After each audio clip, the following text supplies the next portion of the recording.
నేడు ఎన్టీఆర్ 43వ జన్మదిన సందర్భంగా ఆయన పుట్టినరోజు వేడుకల సందర్భంగా కేక్ కటింగ్ జరిగింది. అలాగే వేళ ఉదయం మెలోడీ థియేటర్లో కూడా ఆయన అభిమానులందరూ కోలాహలంగా ఊసురోసించడం జరిగింది.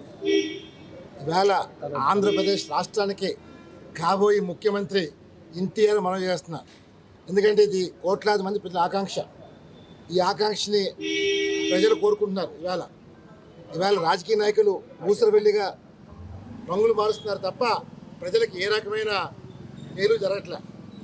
ఒకటే కోరుతున్నాం, ఇటీవల తమిళనాడులో ఏదైతే విజయ్ గారు గెలిచారో ఆ స్ఫూర్తితోనే ఇవాళ ఆంధ్రప్రదేశ్ కూడా ఎన్టీఆర్ హవా కొనసాగుతుంది. డెఫినెట్గా ఎన్టీఆర్ రాజకీయాల్లో రావాల్సిన ఆశ్రమించి మనవి చేస్తాను. ఇది నాడు ఆయన తాత ఆయన నందమూరి తారక ఏదైతే ఆశించారో ఆయన మనవడగా చేసిన బాధ్యత మీ పని మనం చేస్తున్నాం.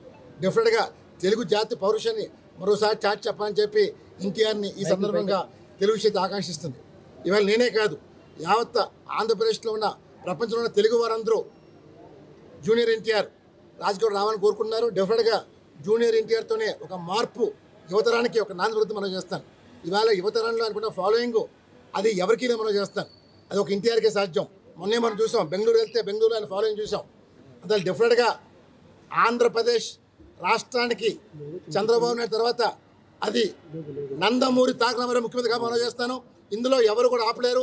ఎందుకంటే వాళ్ళు ఎప్పుడు ప్రజల సంక్షేమం కోసం పాటుపడారు తప్ప ఎప్పుడు ఏది ఆశించలే. ఇవాళ నందమూరి తారక రామారావు మనసు ఎంత అంటే బంగారం. ఆయన ఎప్పుడు కూడా ప్రజలు బాగుండాలి, నా చుట్టూ బాగుండాలని కోరుకునే వ్యక్తి ఆయన.